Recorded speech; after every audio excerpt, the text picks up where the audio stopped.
investigador y profesor de Economía de la Universidad Autónoma Metropolitana. Doctor Novelo, ¿cómo está? Muy buenas tardes. Muy buenas tardes, Alejandro. ¿Cómo está usted? Oiga, pues de entrada, mire, hay algunas cifras que me gustaría compartir con usted. Seguramente usted tendrá la película más clara, pero la Secretaría de Economía refería que en 1993 el comercio con Estados Unidos era de 88,000 millones de dólares. En 2019 llegó a ser de 580,000 millones de dólares, casi 7 veces más, de acuerdo con lo que refiere la Secretaría de Economía. ¿En este mismo margen nos moveríamos con el TEMEC o se espera que esto crezca todavía más? La expectativa es una mayor generación de exportaciones y de importaciones. El comercio no es entre países, sino en empresas multinacionales, entre matrices y filiales.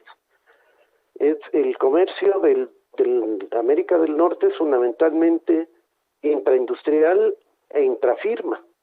Es decir, la Ford le compra a la Ford, la General Motors a la General Motors, y no hay un superávit para México o para Estados Unidos. Lo que hay es compras y ventas entre empresas dedicadas a la industria que es la dominante en el marco de América del Norte, que es la automotriz. Así es, profesor, una pregunta. México entra ya a este TEMEC que va a entrar en vigor el 1 de julio con varios compromisos, sobre todo en cuestiones del tema laboral que todavía no quedan muy definidos. También hay ciertas normas o reglamentos que todavía no quedan muy claros y que varios empresarios han expresado su preocupación al respecto. ¿A qué nos enfrentamos si estamos verdaderamente preparados para ya empezar a competir y a trabajar de la mano con Canadá y con Estados Unidos?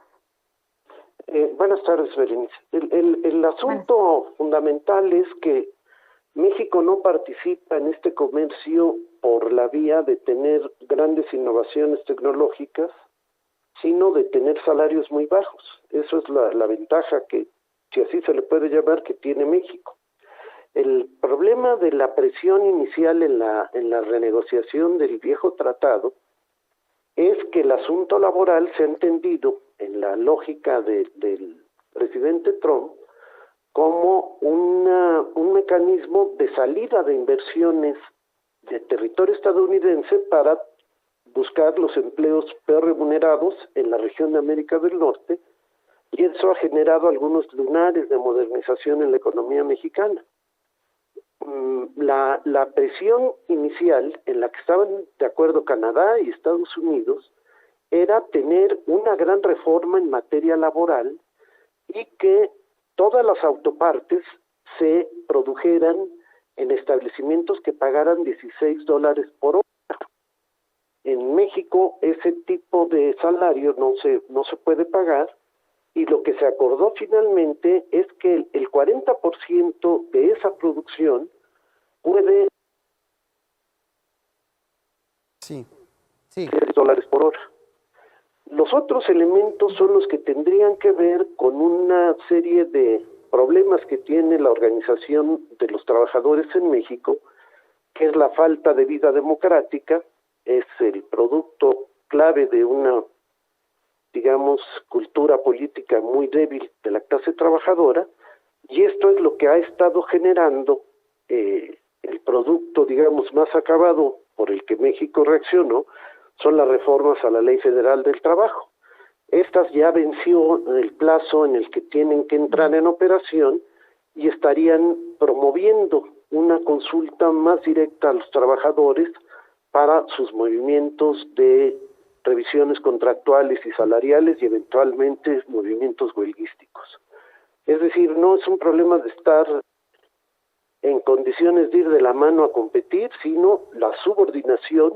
El viaje mismo del señor presidente pues es una forma de subordinación, de sometimiento a los designios de los Estados Unidos. Es decir, el tratado no es con Canadá y los Estados Unidos, la renegociación fue no trilateral sino bilateral, primero México y Estados Unidos y después Canadá y Estados Unidos, y no hay ninguna integración de los tres países.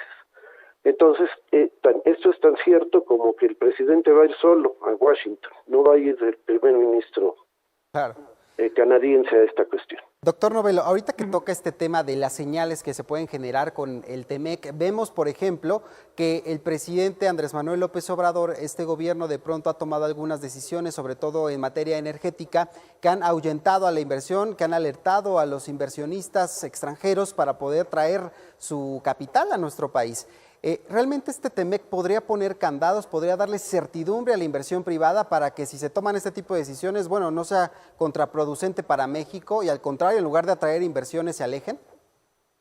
El asunto que estaba, digamos, muy complicado en el capítulo 11, sí. Ahora en el nuevo capítulo, en el 14, se plantean estas cuestiones de manera mucho más clara. Es decir, un inversionista puede demandar al Estado mexicano con arreglo a leyes distintas a las mexicanas y en tribunales distintos a los nacionales, cosa que antes prohibía el artículo 27 constitucional.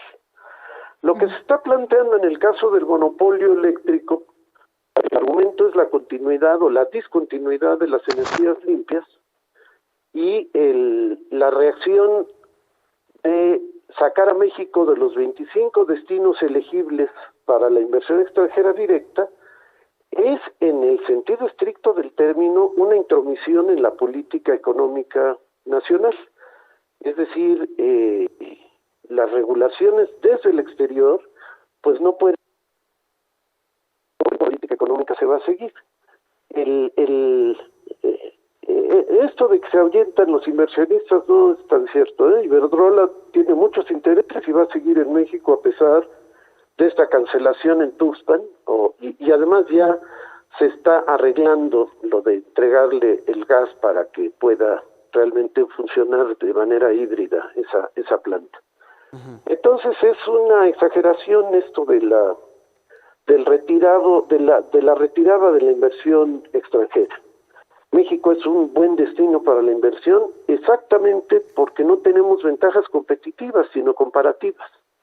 Los salarios de los trabajadores mexicanos pues son miserables comparados con los de cualquier país desarrollado, y ese va a seguir siendo un atractivo fundamental, y este gobierno también ha cuidado que los salarios contractuales no crezcan. Han crecido los salarios mínimos, pero no la franja con la que se remunera el trabajo desde el ingreso nacional se sigue adelgazando. No es algo que haya mejorado de manera significativa por incrementar los salarios mínimos. No hay una escalatoria de salarios en México. Sí. Doctor Novelo, si tuviéramos que comparar el Tratado de Libre Comercio con el TEMEC que está entrando ahorita, ¿cuáles son las grandes novedades? ¿Cuáles son las grandes ganancias que va a tener nuestro país?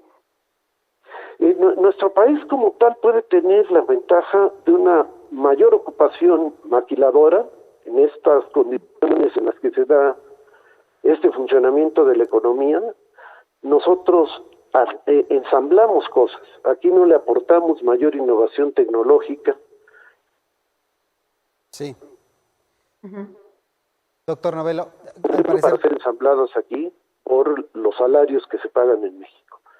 Pero no es una ventaja para el país, es una imagen de ventaja. Es decir, en la lógica en la que operaban esto que dicen que ya no funcionan los gobiernos llamados neoliberales, es que se firmó el tratado, ya era parte de la política económica. No es al revés, el tratado es una medida de política económica, y este gobierno, que dice que es distinto a los anteriores, está celebrando el tratado como si fuera uno de los gobiernos anteriores.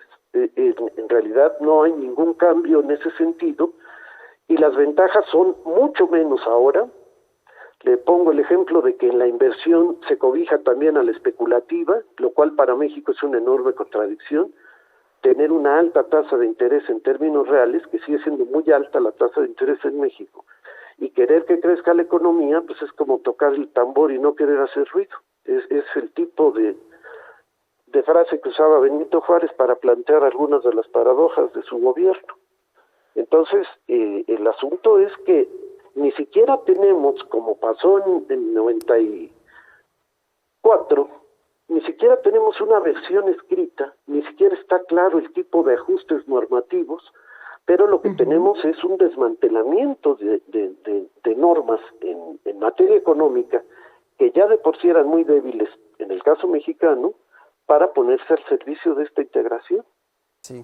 Y este viaje pues va a servir para ponerse al servicio del proceso electoral de un país distinto a México.